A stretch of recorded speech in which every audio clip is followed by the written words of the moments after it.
ఈరోజు ప్రముఖ స్వాతంత్ర యోధులు జాతిపిత మహాత్మా గాంధీజీ గారు, లాల్ బహదూర్ శాస్త్రి గారు ఇద్దరి యొక్క జయంతి సందర్భంగా వారికి నివాళులు అర్పిస్తూ వారు మన దేశానికి ఇచ్చినటువంటి సేవలను గుర్తు చేసుకుంటూ వారు చూపించినటువంటి అహింస సత్యమేవ జయతే అనేటువంటి కార్యక్రమం ద్వారా అందరూ కూడా ముందుకు వెళ్లాల్సినటువంటి అవసరాన్ని ఈ రోజు ఒక్కసారిగా ప్రభుత్వాల పరంగా అన్ని రకాలైనటువంటి ప్రచార మాధ్యమాల్లో కూడా ఈ రోజు తెలియజేయడం జరుగుతూ ఉంది.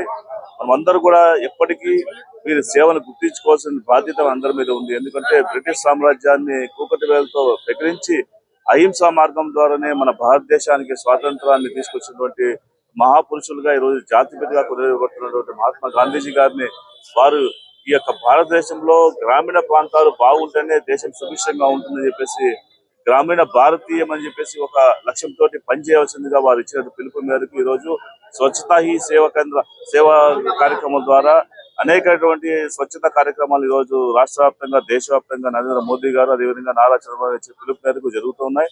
ఈ రోజు అందరూ కూడా ప్రజల పూనాలి, ప్రతి ఒక్క పట్టణంలో కానీ గ్రామంలో కానీ మనం పరిశుభ్రత పాటించాలి. పరిశుభ్రత పాటిస్తేనే ఈ సమాజం బాగుంటుంది. తద్వారానే అందరూ కూడా ఆరోగ్యకరంగా ఉంటారు. ఆరోగ్యకరంగా సంపూర్ణంగా ఉంటేనే ఈ దేశంలో ప్రతి ఒక్కరు కూడా మంచి లక్ష్యంతో ఈ రోజు ఈ స్వచ్ఛత కేంద్రాలు ఏర్పాటు చేసి అదేవిధంగా దీని మీద బడ్జెట్ కూడా ఎక్కువ కేటాయించి ఈ కార్యక్రమం రూపొందింపు జరుగుతుంది. కాబట్టి మనమందరూ కూడా గాంధీజీ గారి జయంతి సందర్భంగా వారు నివాళులు అర్పిస్తూ వారు ఏదైతే మనకి పరిశుభ్రతను పాటించాలి, ఈ యొక్క నగరాలు కానీ పట్టణాలు కానీ ఎంతో అందంగా అదేవిధంగా ఒక పరిశుభ్రమైన వాతావరణంలో ఉండాలని చెప్పేసి వారు కోరుకున్నారో దానికి మనం ప్రత్యేకంగా ఈ రోజు ప్రతినపూని అందరూ కూడా ఈ యొక్క కార్యక్రమంలో భాగస్వాములు కావాల్సిందిగా మేమందరూ కూడా కోరుకుంటున్నాము.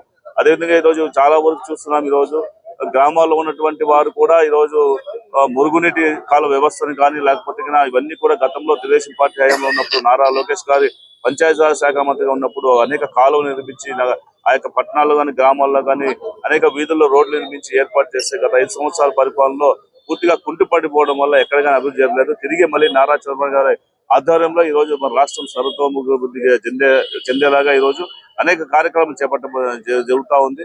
ఇప్పటికే ఈ రోజు చూస్తున్నాం 100 రోజుల్లోనే అనేక సంక్షేమ కార్యక్రమాలను అభివృద్ధి కార్యక్రమాలు మన రాష్ట్రంలో కొనసాగుతున్నాయి. ఇంకా పూర్తి స్థాయిలో ఈ యొక్క రాష్ట్రానికి కావాల్సినటువంటి అన్ని రకాల సహాయ సహకారాలు కూడా కేంద్రం నుంచి తీసుకొచ్చి ఈ రాష్ట్రాన్ని అభివృద్ధి బాటలో నడిపించడం కోసం నారా చంద్రబాబు గారు కృతనిశ్చయంతో ఉన్నారని చెప్పేసి మేమందరూ కూడా ఈరోజు వారిని చూపించిన మార్గంలో నడవడానికి మేము సిద్ధంగా ఉన్నామని తెలియజేసుకుంటూ ఈరోజు మహాత్మా గాంధీ గారికి అదేవిధంగా లాల్ బహదూర్ శాస్త్రి గారికి ఘనమైన నివాళులు